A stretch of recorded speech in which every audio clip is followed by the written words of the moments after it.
Have you ever imagined dedicating your entire life to someone, believing you're living a marriage based on faith, in the presence of God, and suddenly discovering that the man you trusted most has built a secret life right under your nose? My name is Mary Ellen Parker. I'm 71 years old, and I'm going to tell you the most painful story of my life. A story involving betrayal, abandonment, judgment, and silence. And be warned, this revelation will leave you speechless. I always believed my marriage was indestructible. Since I was young, I dreamed of a solid home, built on the rock of faith. We prayed together, were always present at church, and were seen as an example by so many. But behind the walls of my home, something dark was brewing. And perhaps you, watching now, have felt it. That feeling that something isn't right, but the fear of admitting the truth paralyzes you. Has anyone else here experienced this? When I reflect on everything that happened, I'm still struck by the coldness of reality. The pain didn't just come from my husband's betrayal, but from the relentless judgment of people I believed would be there for me. The Christian community, which so often welcomed me, turned its back on me when I needed it most. And that's what I want to open my heart to. How to survive when pain comes from exactly where you least expect it. I know this topic is heavy, but trust me, the end is worth it. Because every tear I've shed has transformed me, and every silence imposed on me has taught me to find my voice. And it's that voice that today, at 71, I want to share with you. This isn't just a story of betrayal, it's also a story of faith, of new beginnings, and of how God can raise us from the ashes when we think everything is over. But before we get to that point, I need to take you back to the moment it all began to crumble, to the exact moment I discovered the secret that would change my life forever. Few people know what I endured, and you might not believe it when you hear it. In the eyes of many, I was just a Christian woman, a faithful wife, a devoted mother, a woman who walked within the standards of a righteous life. But behind this perfect portrait lay a hidden truth, something I myself took a while to accept. My journey was marked by decisions that weren't mine, by imposed silences, and by revelations that completely changed the way I view faith, love, and even myself. I always thought I knew the man I'd shared decades of my life with. At church, we were seen as a model couple.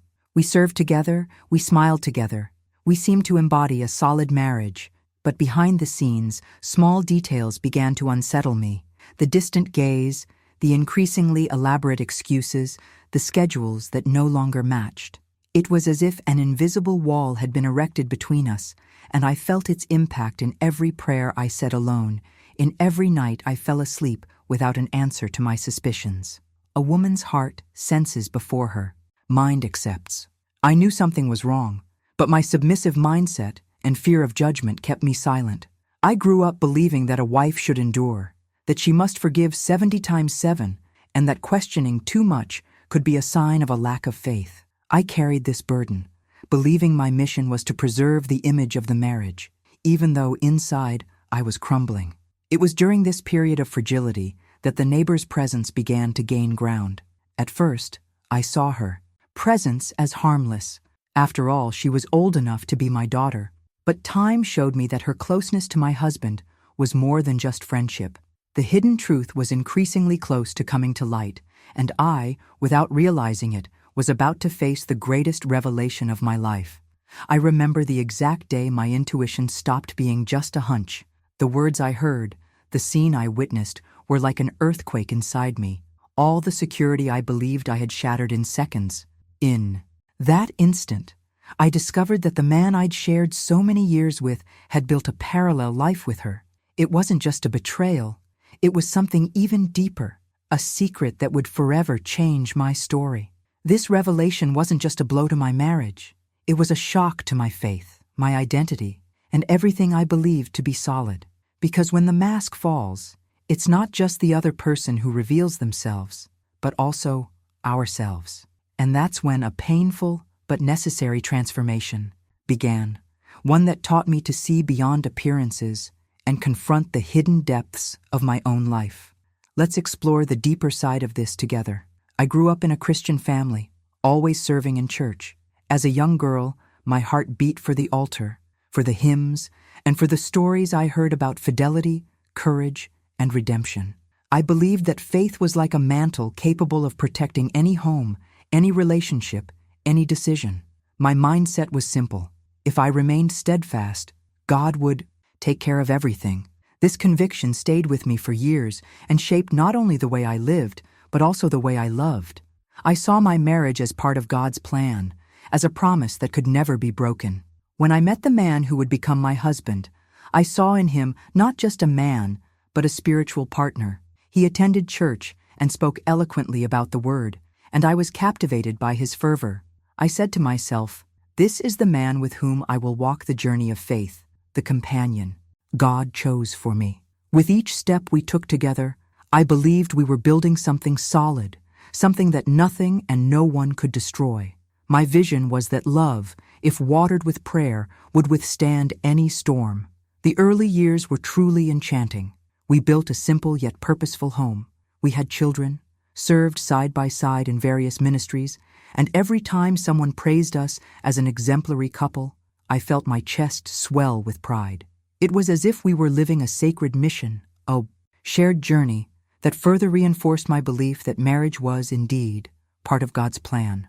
I saw no flaws, no cracks, and perhaps that's why I blinded myself to the signs that would later prove impossible to ignore. Over time, I noticed small changes, but my interpretation of everything was still naive. I thought difficult times were just tests of faith, that everything was part of a process of personal transformation. I'd always heard that gold is purified in fire, and with this mindset, I accepted silence, distance, and even harsh words. I didn't see the impact these small breaches of trust were already having within me. The hidden truth is that I clung to an idealized image, while behind the scenes of my life were already being marked by choices I was unaware of. Still, my faith remained my foundation. I believed my role was to sustain that union with patience, prayer, and dedication. After all, I had made a vow before God and the church, and for me, that commitment was unbreakable. Every tear I shed, every sleepless night, I placed in the Lord's hands, asking for strength to carry on. And it was in this state of surrender, believing I was walking a blessed path, that I didn't realize the magnitude of the revelations that were about to change my story forever. And when I look back and see everything I've experienced, I realize that many women carry similar stories, but in silence, afraid of judgment and loneliness. Perhaps, as I share my journey, you'll recognize yourself in some detail, in a hidden pain, or even in a hidden truth you've never had the courage to say out loud. That's why I feel so deeply burdened and at the same time privileged to share this experience here. Because every word spoken is not just about me, but about all of us who seek the strength to carry on even when the ground gives way beneath our feet. And you know, if this topic resonates with you, if at any point in my talk you were touched, leave your thoughts in the comments below. Your participation is what transforms this space into a true community of support, where pain finds solace and faith finds new ways to flourish. When you subscribe to the channel, it's not just a click, it's a gesture that helps this message reach more women who need to hear that they are not alone. It's your presence that gives meaning to this work and keeps the mission of bringing comfort, inspiration, and courage alive. I say this with an open heart because I know the impact that the right word at the right time can have on someone's life. Maybe today you're hearing my voice, but tomorrow it could be your story that encourages another woman. So, if you want to continue walking with me in this story and so many others that reveal the behind the scenes of faith, pain, and transformation, subscribe and stay close. This way, we remain connected, strengthening each other as we advance on this journey that still holds many revelations. I met my husband when I was young, at a time when my heart was full of dreams and my mind was shaped by the stories I'd grown up hearing in church. He seemed God-fearing, spoke with conviction, and sang the hymns as if each word were a prayer, and this immediately captivated me.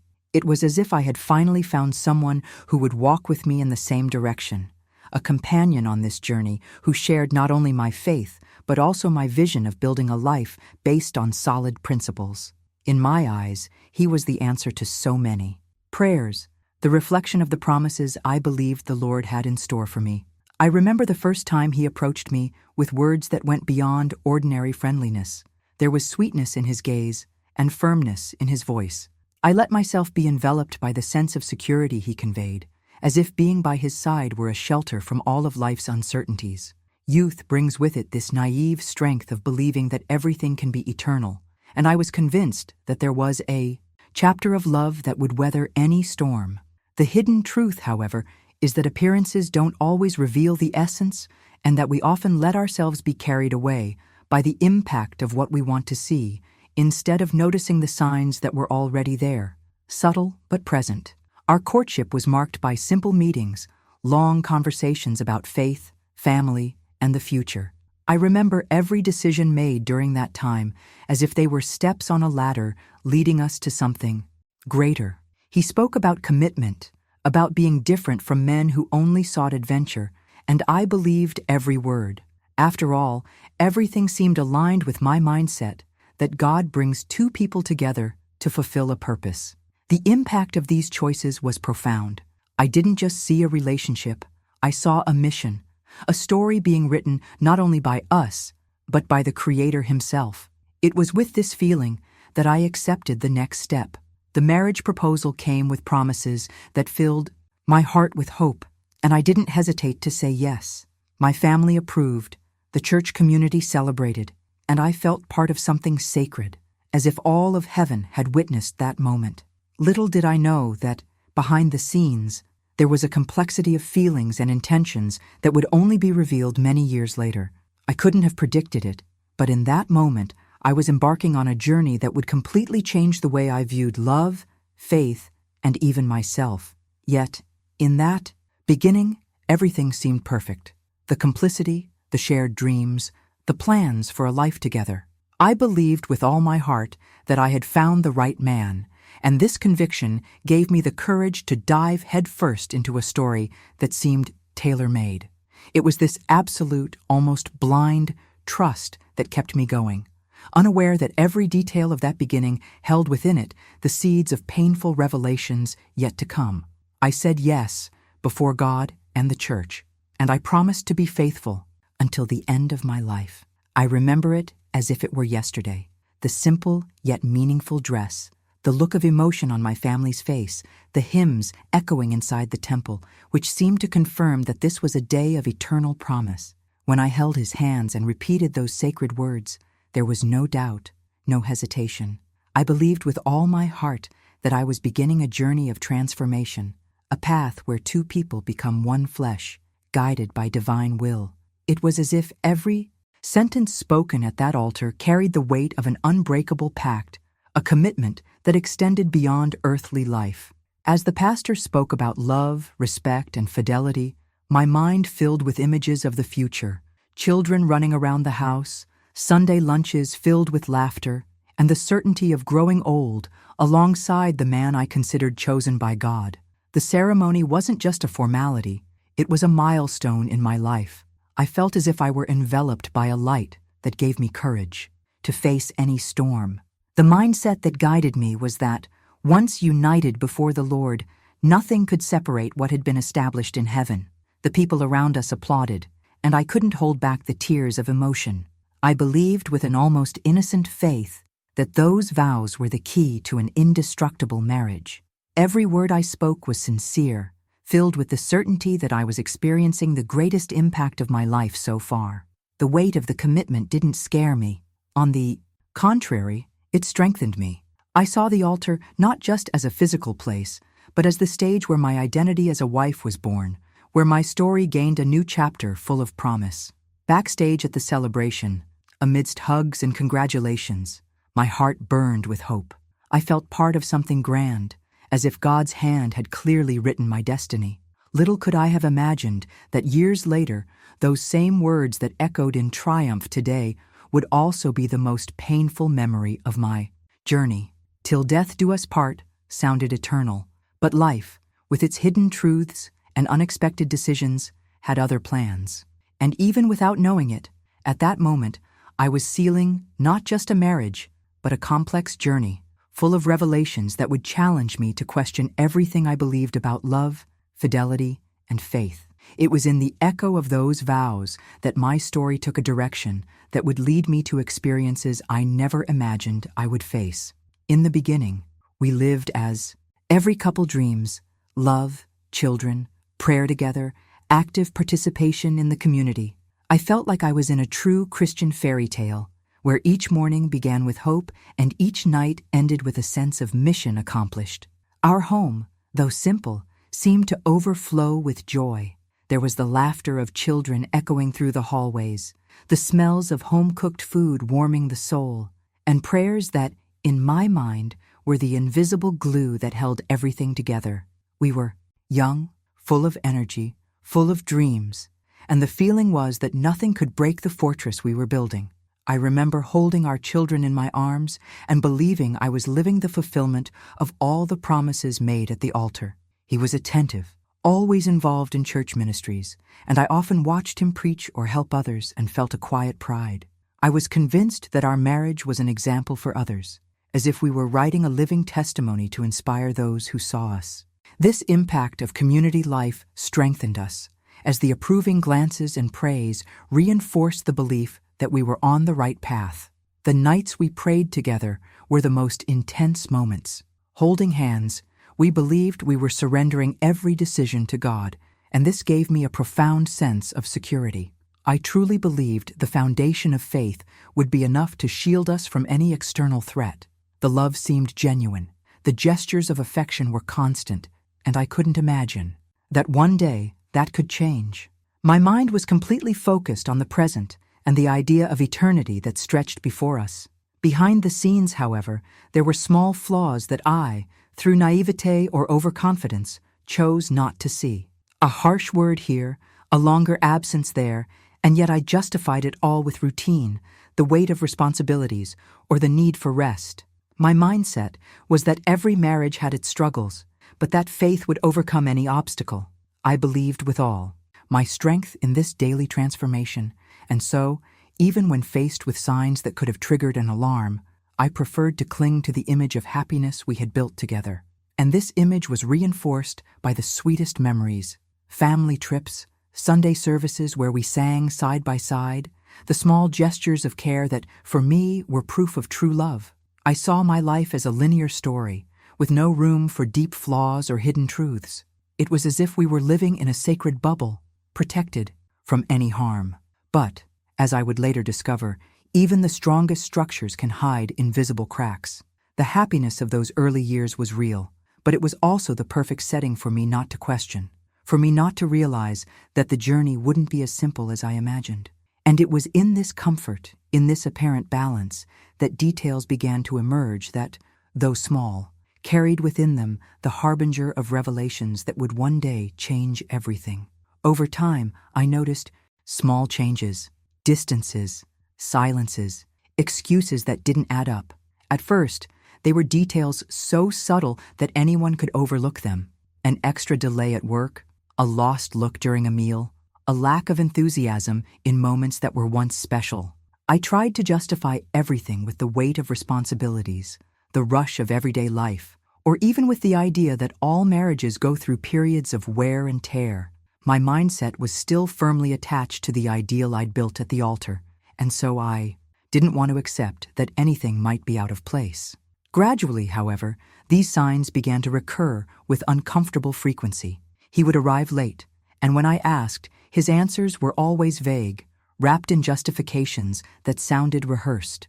The gestures of affection, once so spontaneous, became scarce, almost mechanical. I watched him withdraw, not just physically, but emotionally, and it created an emptiness within me that was hard to explain. It was like being in a crowded room, and yet feeling alone. I tried to convince myself that everything was temporary, that the transformation would come with time, that if I remained steadfast in faith and patient, he would return to being the man I married. This kind of decision, of insisting on looking only at the bright side of the story, often blinds us to the hidden truths that lie before us. I didn't want to be the suspicious wife. I didn't want to be carried away by thoughts that could shake what I believed to be solid. So I chose silence. But silence doesn't bring healing when something's wrong. On the contrary, it becomes an accomplice to distance, fueling the illusion that everything is fine, while inside, the wound grows. I felt the impact of this on my own identity. I began to doubt myself, to question whether I was being enough, whether the problem lay within me, whether there was something I wasn't offering. This internal battle was silent, but devastating. And as I struggled with myself, he seemed increasingly distant, as if we no longer shared the same journey. Behind the scenes, I could see his priorities shifting, the meetings with friends, the frequent trips to places that weren't previously part of his routine, the conversations interrupted when I entered the room. None of it was explicit, but it formed a mosaic of revelations that I insisted on not putting together. The fear of facing the truth made me look away. It was easier to believe that everything would resolve itself with time than to admit that there was something much deeper going on. This choice to ignore, which seemed to protect me, actually imprisoned me, because every little detail I pretended not to see became a weight within my heart. I continued to smile on the outside, maintaining the image of a stable home, but inside I carried an anguish I couldn't find words for. And it was in this space of denial and silence that distance took hold, opening the way for life to present me with revelations I could never have imagined. Even when I realized something was wrong, fear of the church's judgment silenced me. There was a voice within me screaming for answers, but there was also an invisible barrier built by years of teachings about obedience, submission, and appearance. I knew something wasn't right in my marriage, but the mindset that guided me was that exposing my pain would be like staining my faith. I feared not only losing my husband, but also losing the respect of the community, of those who had always looked to us as an example. The hidden truth is that often, within the church itself, silence is imposed as a virtue, and I believed it. I wore smiles to avoid arousing suspicion. It was easier to feign stability than to endure the stares that would ask, wordlessly, where the woman of faith who preached trust in God was. The impact of this was devastating. Each time I chose to remain silent, I sank deeper into a loneliness that no one around me seemed to notice. I was there, fulfilling my duties, attending services, caring for my family, but carrying a weight that crushed me inside. It felt like I was living in two worlds, the public one, full of applause and recognition, and the private one, filled with doubts and hidden wounds. Backstage, I wept silently, asking God for strength not to succumb. But at the same time, I was deeply afraid that if my pain came to light, I would be seen as a failure. This invisible prison shaped my every decision. I constantly asked myself, am I the one who's wrong? Am I being weak for not enduring as I should? Judgment, even when unspoken, haunted me. I knew what they would say, that I should pray more, fast more, wait longer, that transformation would come if I remained faithful, and I tried to believe it. But deep down, I felt something bigger was hiding, something that wouldn't be resolved with my secret tears. The church that should have been a refuge became a stage for suffocating pressure. I didn't want to be singled out as the wife who couldn't hold her home together, and this fear kept me trapped in a cycle of silence that only widened the distance between me and the truth. This choice to keep quiet left a deep impression on me, because while I maintained my appearance, reality was crumbling within me. And it was in this space, between the facade of perfection and the stifled pain, that revelations began to emerge that would forever change the course of my journey. Then came our neighbor, a woman, 30 years younger than me, always smiling, always around. At first, her presence didn't seem to pose any threat. She'd come to our house with small gestures of kindness, bringing cakes, asking for advice, asking simple questions about life. I saw her almost as a daughter, someone who sought closeness because she found in me a model of maturity. I never imagined that behind that seemingly innocent smile lay something that would completely change the course of my life. She was only 42, brimming with energy and vitality, and I already bore the signs of aging, the serenity of experience, and also the scars of life's struggles. I often found myself thinking that the contrast between us was glaring. While I was welcoming grandchildren and looking to faith as a source of solace, she radiated youth, modernity, and a way of carrying herself that drew attention. I didn't realize it, But the hidden truth was that her closeness to my husband wasn't just coincidence, but rather the silent construction of something happening before my eyes. The meetings became frequent. Sometimes she would come to ask for help with repairs, sometimes seeking a word of comfort, sometimes simply dropping by for relaxed conversation. He was always available, always willing to help, and I, in my naivete, saw this as Christian solidarity, as kindness. But there was a different impact to that dynamic, something I only understood when it was too late. Behind the scenes in my own home, a parallel story was being written. There were more than a few times when I felt deeply uncomfortable, but the mentality that kept me silent prevented me from questioning. I told myself it was just charity, that there was nothing beyond that distrust would be a sin. However, every gesture, every look, every excuse that didn't add up began to paint a picture I didn't want to see. It was like living on a lit stage, but with the backstage curtains hiding the true revelations. Little by little, I began to notice subtle details, the way he spoke of her, the compliments disguised as innocent comments, the exaggerated attention. There was a sparkle in his eyes that no longer existed when he looked at me. I tried to silence this perception, but deep inside, something told me the transformation had already begun, not within me, but in the way he chose to connect with others. It was a silent blow, leaving no visible scars, but corroding from within the very fabric I believed indestructible. And it was. In this scenario of apparent normality, of friendly neighborhood and community ties, that the truth began to reveal itself in a harsher way, bringing with it an impact that I could never imagine bearing. One day, it all came to light. My husband hadn't just cheated on me, he'd fathered a child with her. It's hard to put into words the impact of that moment, because it was as if the ground had opened up beneath my feet. I'd always imagined betrayal would be painful, but I never imagined it could carry such depth, such silent cruelty. It wasn't just about him choosing another woman. It was about him building a new life behind the scenes, a hidden truth that grew without my realizing it, while I dedicated myself to keeping the image of a blessed home intact. I remember the exact moment I heard those words. My heart raced, my hands trembled, and time seemed to stand still.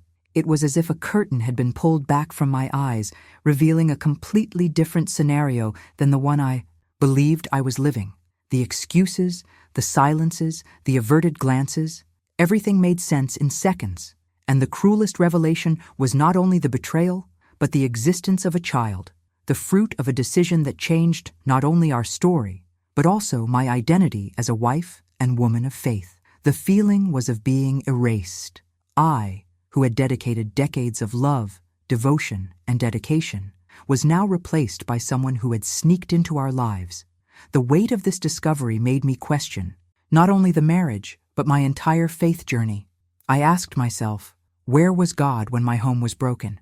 Why did he allow this pain to permeate my life? These questions echoed within me like a stifled scream, with no immediate answer, only the emptiness that betrayal leaves. The community, which had always admired us, also became part of the silent judgment. I knew that when the truth came out to others, there would be not only compassion, but also pointed fingers, disapproving looks, and whispered comments in the church hallways. This prospect terrified me almost as much as the revelation itself. Shame mixed with pain, and the fear of judgment made me want to disappear. At that moment, I realized that the transformation I had so desperately sought in prayer would not come in the way I expected. Life had presented me with a devastating revelation, one that demanded a new mindset, a new way of seeing who I was and what I could still be. I had no answers, but I knew that from then on, nothing would be the same. The silence that followed was deafening. He didn't deny it, didn't try to reverse it, just confirmed it. And that confirmation was like a sentence that ended not only the marriage, but the woman I believed I was. Within me, a battle began, between the desire to succumb to the pain and the need to find the strength to carry on. It was at this point in my journey that I began to understand that certain revelations don't come to destroy, but to expose truths that have been present for a long time, waiting to be seen. And it was like that, amidst the shock, the anger and the silence, that I began to understand that my story wasn't over yet. even though I felt like the whole world had collapsed around me. My faith, my heart, my body, everything crumbled. I felt as if life had ended there. It was like being in a silent earthquake, every part of me shattering into pieces I had no strength to put back together. The weight of the revelation fell upon me all at once, and I felt suffocating. The tears came not just from my eyes, but from my soul. I wept not just for the betrayal, but for all the years I had believed in something that, in the end, proved to be an illusion. The nights became endless. I lay down, but sleep wouldn't come. Every time I closed my eyes, the scene repeated itself like a cruel movie. My mind searched for explanations it couldn't find, trying to understand where in the journey everything had changed. It was as if my story had been ripped from me without warning, replaced by a version in which I no longer belonged. The physical impact was also devastating. I lost weight, my body weakened, and even simple tasks became a burden. I was in a state of collapse, and there seemed no way out. Faith, which had always been my refuge, in that moment also became a battlefield. I cried out to God, asking where He was as my home fell apart. I questioned if I had done something wrong, if I hadn't prayed enough, if I had failed as a wife, as a woman of faith. The silence I received in response made me doubt even what I had always believed to be unshakable. The hidden truth is that pain has the power to distort our vision, making us believe that even God has abandoned us. Yet at the same time, there was a thread of hope within me that insisted on not fading. It was fragile, almost invisible, but it was there. At times, between one cry and the next, I felt as if the suffering itself was leading me to a point of transformation, as if I needed to traverse that dark valley to discover something greater. Yet the reality was cruel. I was broken, and my identity seemed to have been lost along with the trust I once placed in the man I chose. Facing the community became a challenge every day. I carried not only my pain, but also my shame. The stares, even if silent, were judgmental. I felt everyone knew, even when no one said anything. And this realization further intensified my emotional collapse, forcing me to wear masks while, inside, I was falling apart. It was in this fragile state that I understood that the collapse wasn't just a fall, but also a decision point. Either I would let myself be consumed by pain, or I would find the strength to carry on. I didn't yet know how, but the journey that lay before me would require choices that would redefine not only my story, but also my faith. Instead of support, I heard judgment. Many told me I should bear in silence. Those words echoed like a sentence, as if the burden I carried were just another test I should accept without question. I, who already felt torn apart inside, now had to face the harshness of a community that should have been my safe haven, but which, in practice, had become an invisible tribunal. Every glance, every whispered comment, every piece of advice disguised as spirituality seemed to drag me down even further, as if it were my fault for failing to maintain the image of a perfect marriage. It was like experiencing a second betrayal. The first was the breakdown of trust within my home. The second, the emotional abandonment of the community that had always cheered me on. I expected to find empathy, but instead I found demands. They told me I needed more patience, that I should intercede on my knees, that this was my cross to bear. I heard all this and wondered, did no one see the devastating impact this situation was having on me? Was my suffering meaningless compared to the facade of an ideal family they wanted to preserve? The hidden truth I discovered during this period is that religion can often become a burden when it lacks humanity. I didn't need preaching at that moment. I needed hugs. I didn't need ready-made advice. I needed someone to look me in the eye and say, "I understand your pain, and you are not alone." But that almost never happened. Instead, I was placed in a place of forced silence, as if my pain were a threat to the narrative of perfection that so many insisted on maintaining. This experience led me to a profound internal transformation. It was a shock to realize that people capable of raising their hands in praise were also the same ones who looked at me with suspicion, as if I had failed in my role as a Christian wife. The impact of this rejection was so great that, for a few moments, I considered disappearing completely, withdrawing from everything and everyone. But at the same time, this same emptiness began to awaken me to something greater, the need to find my voice, to no longer be held back by expectations that stifled my truth. I began to see that this painful journey wasn't just about a husband's betrayal, but also about revealing fragile structures within the very community I grew up in. It was as if God was showing me the behind the scenes of a faith that often cares more about appearances than hearts. And this realization, though bitter, opened up a space within me to question, reflect, and seek a path that would restore the dignity I seemed to have lost. I was silenced. They said that speaking was dishonoring God's name. But what about the pain I carried? I constantly heard that a wise woman builds her house in silence, that exposing the weakness of a marriage would be an affront to faith, that enduring in silence was a sign of spiritual maturity. Deep down, it was as if my suffering were a secret to be buried, a backstage of life that should remain hidden so as not to tarnish the community's image of us. And so I found myself a prisoner of a hidden truth. The more I remained silent, the more my identity faded. It was a daily struggle between what I felt and what I was forced to appear. I woke up every morning with a heavy chest, but I wore a smile to avoid giving rise to comments. Within me, anger grew, but my words died before they could even find a voice. The mentality that speaking was a lack of faith prevented me from shouting, and it slowly corroded my soul. At many moments I wondered if this was truly God's purpose for me, or if these were just human decisions disguised as spirituality. The impact of this silence was crushing. I not only carried the pain of betrayal, but also the weight of feeling invisible. No one wanted to hear my truth, only to maintain the facade of perfection. It was as if a woman's pain was worthless compared to the need to preserve an image. And I, trapped in this cycle, felt increasingly distant from myself. There were days when I looked in the mirror and no longer recognized the woman reflected there. Over time, I realized that the imposed silence was a form of control. It not only kept me silent, but also made me believe I had no right to question, that my pain was less than the obligation to protect the name of God and the Church. But the truth is that God is not ashamed of our humanity, but of the hypocrisy that tries to cover up wounds with empty speeches. This revelation began to transform the way I viewed faith and myself. Even so, remaining silent was the price I paid to avoid being singled out, to avoid being excluded.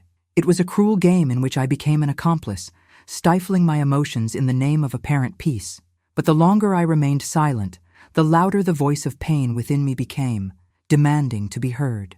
And it was in this conflict, between the desire to free myself and the obligation to maintain appearances, that my journey took a turn I could never have imagined. At the height of my grief, I found myself completely alone, without a voice, without a hug, without understanding. Loneliness wasn't just the absence of people around me, but the absence of anyone willing to see beyond appearances.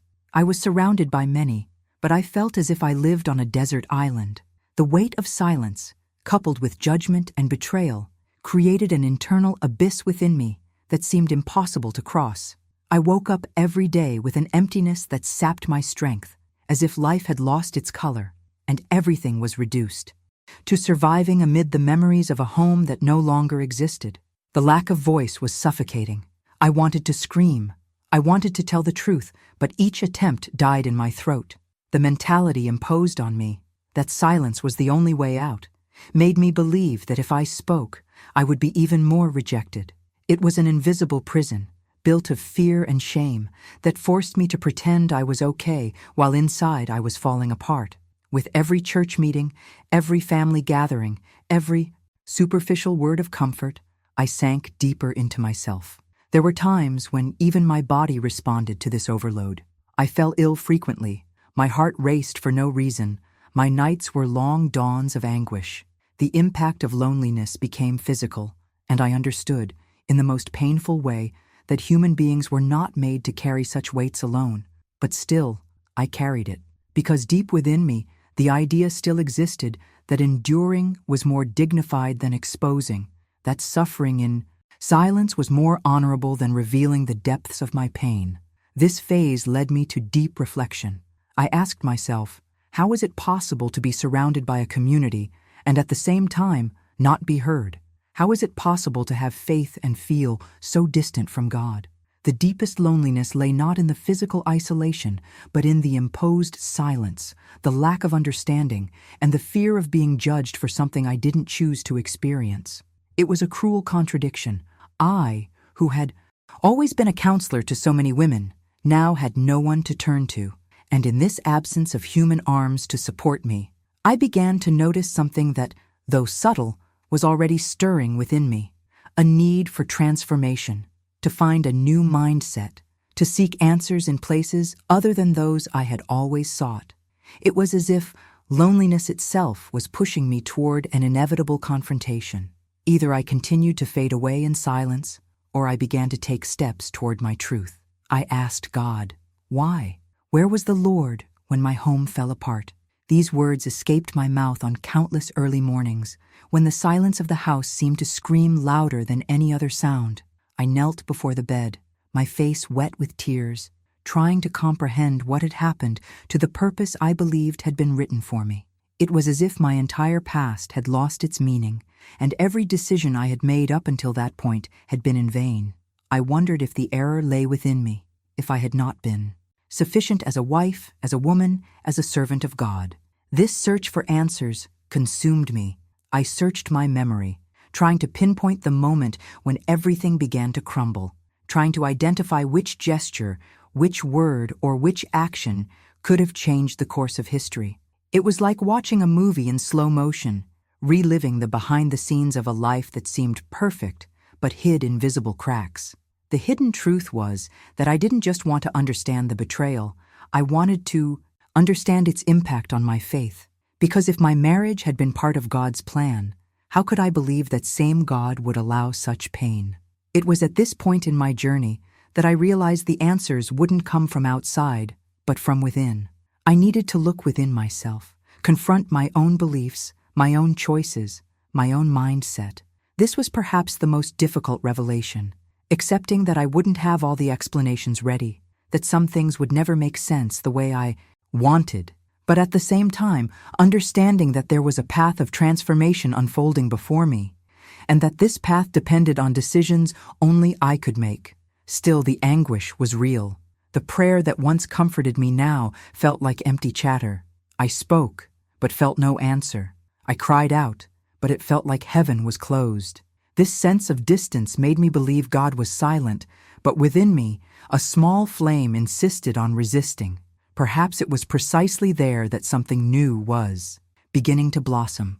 Perhaps it was in this apparent absence that He was preparing me to see beyond the surface, to discover that faith is not about avoiding pain, but about going through it without losing who we are.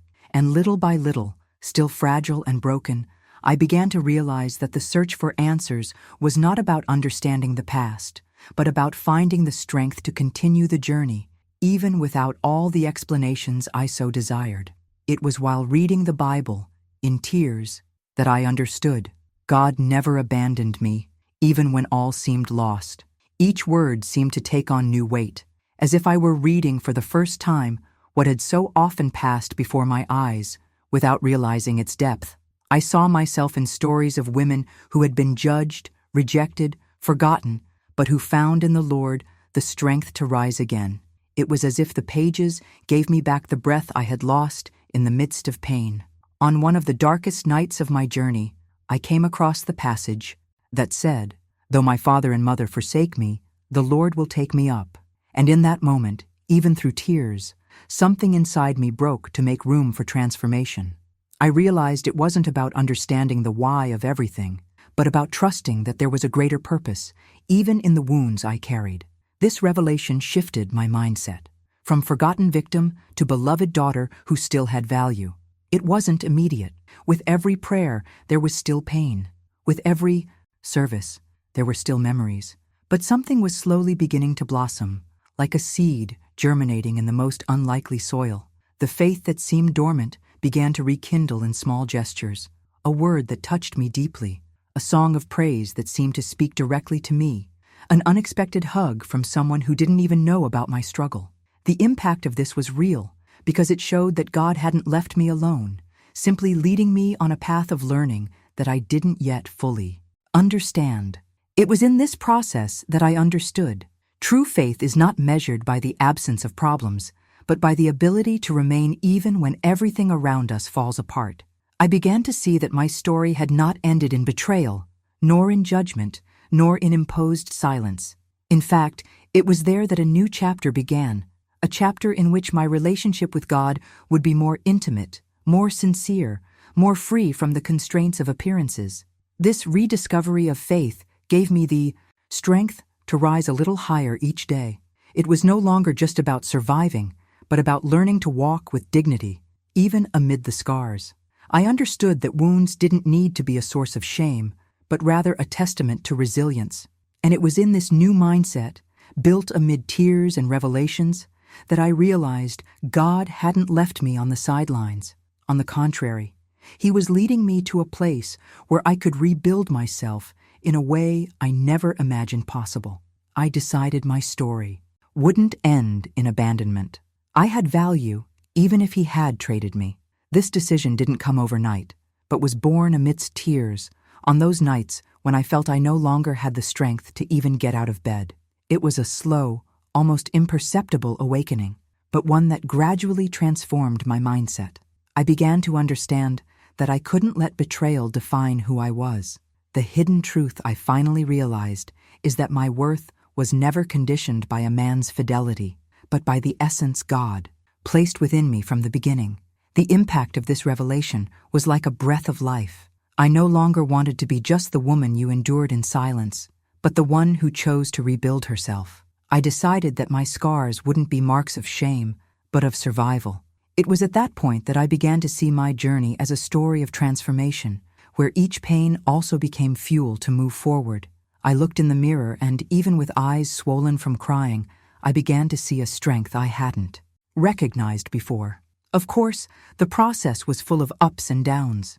There were days when I felt capable of conquering the world, and others when a single memory was enough to bring me back down to earth. But even in those moments of falling, I no longer stayed stuck in the darkness for so long. It was as if a new voice had arisen within me, reminding me that giving up was not an option. I needed to keep going, because my life still had purpose. I began making small decisions that meant a lot to me. I resumed activities I'd abandoned, sought out conversations with people I trusted, and wrote in notebooks what I couldn't say out loud. Each gesture was a way to reclaim pieces of myself I believed I'd lost.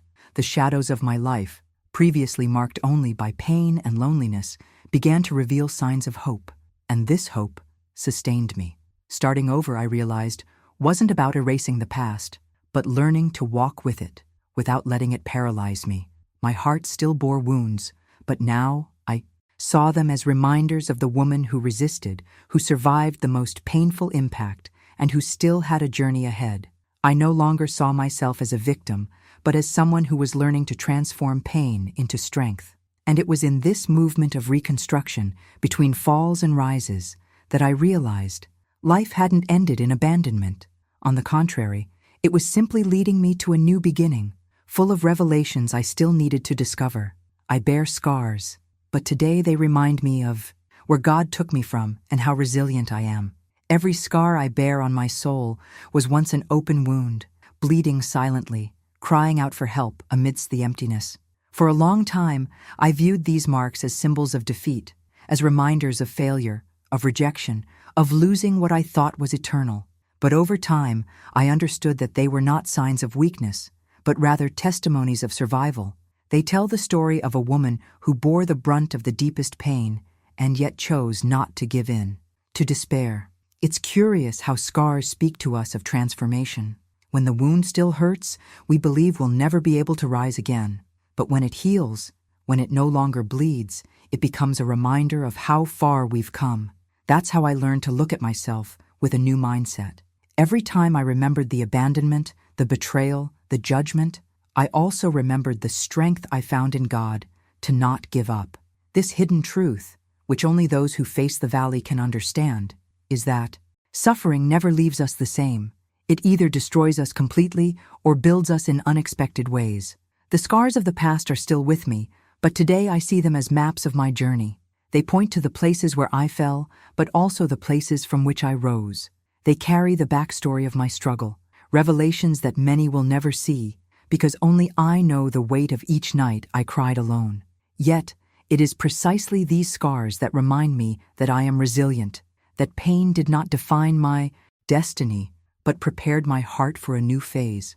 I don't deny that sometimes the memories still hurt. The impact of everything I experienced hasn't magically disappeared. But now, when these memories come, they no longer paralyze me. On the contrary, they serve as fuel to keep going. They are marks that push me forward, that remind me that I survived what seemed unbearable. And this realization gives me the courage to face what is yet to come, knowing that if God was with me through the worst, He will also be with me on the days when hope is reborn. It's in this balance between pain and overcoming that I continue, aware that my scars don't need to be hidden. They are part of my story, part of my truth, and it's through them that I can see how much I've been shaped, strengthened, and transformed throughout this journey. Forgiving wasn't easy, but I understood that forgiveness frees the giver more than the receiver. At first, that word sounded almost provocative, because everything inside me screamed for justice. I wanted him to feel the same pain I felt, to carry the same weight that crushed my chest every night, and the idea of forgiving seemed absurd, as if it would minimize the gravity of what happened. For a long time, I associated forgiveness with the idea of forgetting, of erasing, and this revolted me, because how could anyone simply forget a betrayal that left such deep scars? It was during this internal conflict that I realized forgiveness wasn't about him, it was about me. I carried resentment like a heavy chain, and this weight prevented me from moving forward. Each time I fed the anger, I relived the scene, relived the pain, and it was as if the wound were reopened.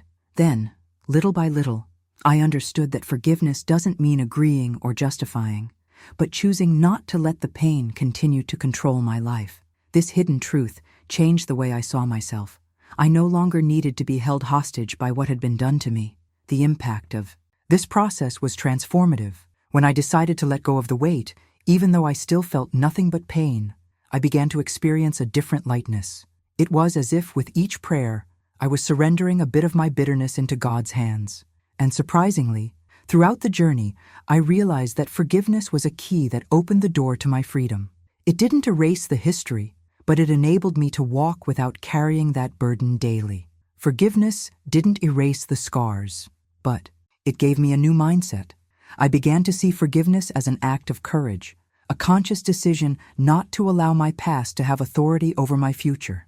I didn't forgive him because he deserved it, but because I deserved peace. It was a choice that freed me from resentment and opened up space for me to live with more dignity. Forgiveness didn't come all at once. It was a process of daily revelations and decisions. But with each step, I realized it was less about reconciliation and more about restoration. And this restoration wasn't just spiritual, but emotional as well. I could finally breathe without anger filling my air. And it was on this path of liberation that I began to glimpse something even more profound, something that would completely transform my way of life from then on. If you're experiencing betrayal, abandonment, judgment, know this: you're not alone. For a long time, I believed I was the only woman facing this kind of pain, and this further isolated me. But the hidden truth is that there are many of us walking with similar wounds, trying to survive in silence because the fear of judgment is overwhelming. So, I want to open my heart and tell you that your pain is real, that it carries weight, and that you don't need to pretend everything is okay just to maintain an image. The impact of betrayal goes far beyond a broken marriage. It affects self-esteem, faith, emotional health, and sometimes even physical health. The journey I've lived has taught me that there's no shame in acknowledging one's wounds. Shame is living imprisoned in a silence that destroys you from within. If you feel voiceless today, remember that there is a God who hears even the muffled cries of your heart. He isn't scandalized by your pain, nor does he minimize it. He embraces it. This revelation was a turning point for me, because I realized I no longer needed to hide my scars. On the contrary, they could become part of my message, a testament of transformation for other women who still believe they are alone. It's not just about enduring, but about making decisions that liberate, forgiving when necessary, setting boundaries when necessary, seeking help without fear of appearing weak. True strength lies in recognizing that we are human, that we make mistakes, that we suffer, but also that we can rise again. This mindset changes everything because it takes us out of the role of helpless victims and puts us in the shoes of women who, even when wounded, remain capable of writing new chapters. I want you to understand that your story doesn't end with abandonment, nor betrayal, nor the harsh words you may have heard. Your story is bigger than that. You still have a journey ahead, full of possibilities, full of revelations that can only be discovered when we choose not to give up. If my scars can serve any purpose, let it be to remind you that you too are resilient, even when you don't feel that way. And it is with this certainty that pain does not define who we are, that I want to leave an invitation to your heart. Look within yourself and realize that despite the weight you carry today, there is still a dormant strength waiting to rise, because no darkness can extinguish the light God has already placed within you. I'm 71 years old. I've experienced what many never imagine, and I can say with certainty, there is life after pain. It's not just a pretty phrase or superficial consolation. It's a truth I carry in my body, soul, and the scars life has left me. I've endured sleepless nights, endured judgment, experienced the cruelest loneliness, and seen my decades-old dreams crumble before my eyes. But at the same time, I discovered that no fall is final when you have the courage to get back up. The authority I have today didn't come from books or lectures, but from the wounds that healed over time, the tears that dried on my pillow, and the choices I had to make when I seemed to have no other options. Life has taught me that pain can be a great teacher, even if no one wants to be in its classroom. It was through the impact of betrayal that I learned about resilience, through imposed silence that I learned about the importance of voice, through abandonment that I discovered the value of rebuilding myself alone. All of this shaped the woman I am today and gave me a completely different mindset from that young woman who believed happiness depended solely on keeping up appearances. Today, I know that happiness is living. In truth, even if that truth hurts. I carry with me the revelation that every painful journey can also open doors to transformations we never imagined. Behind the scenes of my story, there were decisions I had to make with fear, tears, and even doubt, but they were fundamental to getting me to this point. And it is precisely because I have gone through all of this that I can affirm there is a full life after chaos. Not perfect, but real, full of new meanings and new possibilities. Often, when I look back, I realize that what I thought would be my end became my starting point. Pain didn't destroy me. It shaped me. It revealed a strength I didn't even know existed and showed me that there's no age limit for starting over. Today, at 71, I don't speak of theories. I speak of experience. And experience has authority because it has been tested in the fire of adversity, where masks fall and only the essence remains. And it is from this essence that the certainty I share now arises. Pain is not the last chapter, but just a part of the journey. And when we choose to see it this way, we discover that even what seemed like the end can become the beginning of something much greater. If this story spoke to your heart, leave a comment, share this video, and subscribe to the channel. Together, we can transform pain into hope. I wouldn't be here today, sharing the most sensitive part of my life, if I didn't believe that every word can impact someone who may be living in silence. Your participation isn't just a gesture. It's part of this journey of transformation, because when women unite, their voices gain strength, their stories resonate, and scars become less heavy. Your interaction here is what allows this space to continue, reaching other women who need to hear that there is a way out, that there is a new beginning, that there is life after pain. Each comment reveals experiences that can inspire others. Each share spreads the message that we are not alone, and each subscription strengthens this community, enabling even more content to reach those who need the courage to take the next step.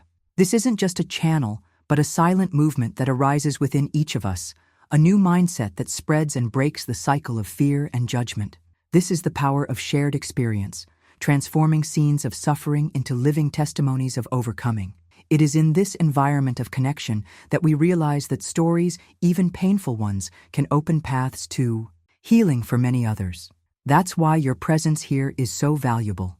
When you participate, you help build a place where vulnerability isn't weakness, but rather a bridge to hope. And that's how I want to end this part of my talk. Not as someone who puts an end to it, but as someone who opens space for more voices to be raised. Because together, we still have much to learn, much to reveal, and much to transform.